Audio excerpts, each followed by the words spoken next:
श्रीराम समर्थ. नामाचे त्रिकाला बाधित श्रेष्ठत्व.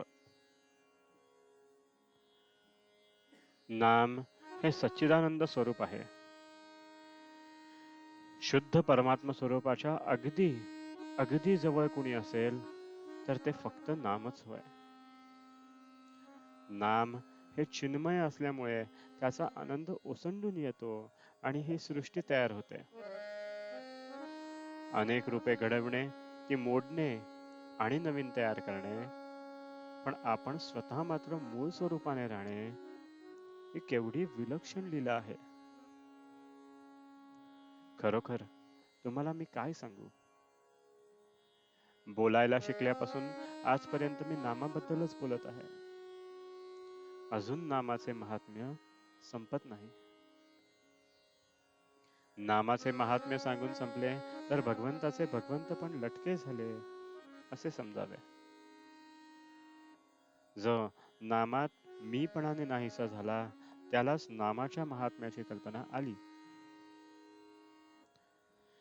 असा पुरुष नामाविषयी मौन तरी धरील, कारण त्याचे महात्म्य कोणालाच सांगता येणार नाही किंवा शेवटच्या श्वासापर्यंत नामाचे महात्म्यच सांगत राहील, कारण ते कितीही सांगितले तरी संपणार नाही आणि कितीही ऐकले तरी तृप्ती होणार नाही. नामाने सर्व पापे नाहीशी होतात. भगवंताला विसरणे हे सर्वात मोठे पाप आहे. नामाने भगवंताचे स्मरण होते. नाम हे वेदांपेक्षाही श्रेष्ठ आहे. कसे ते पहा. वेदाध्ययनापासून फायदा होण्यासाठी चारी वेदांचा अभ्यास करणे जरूर आहे. त्यासाठी पुष्कळ वेळ आणि श्रम लागतात. नामाला श्रम नाही. दुसरे, वेदांचा अधिकार सर्व लोकांना नाही, पण नाम कुणीही घ्यावे.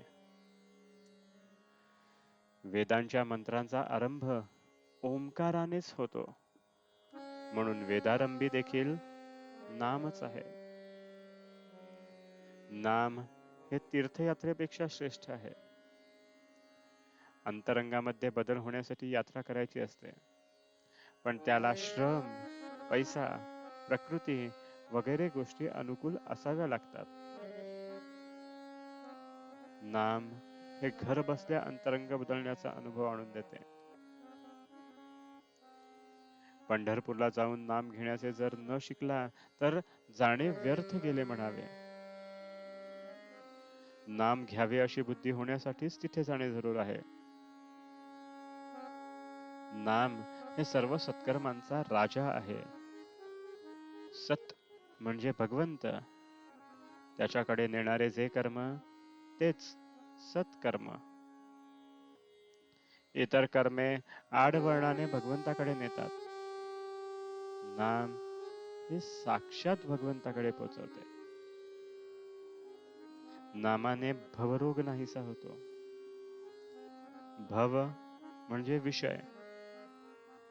विषयांची आसक्ती असणे हा सर्व रोगांचा पाया आहे.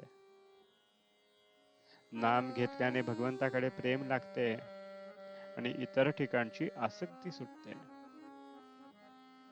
नामाने सर्व दुःखे नाहीशी होतात, कारण या दुःखांचे मूळ विषयांच्या आसक्तीमध्ये आहे आणि नामाने ती आपोआप सुटते, म्हणून दुःख नाहीसे होते.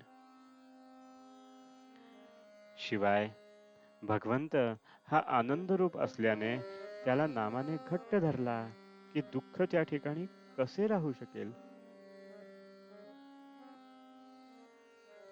आजचे बोधवचन.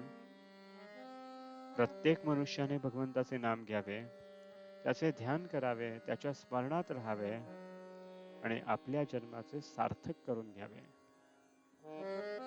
जानकी जीवन स्मरण. जय जय राम.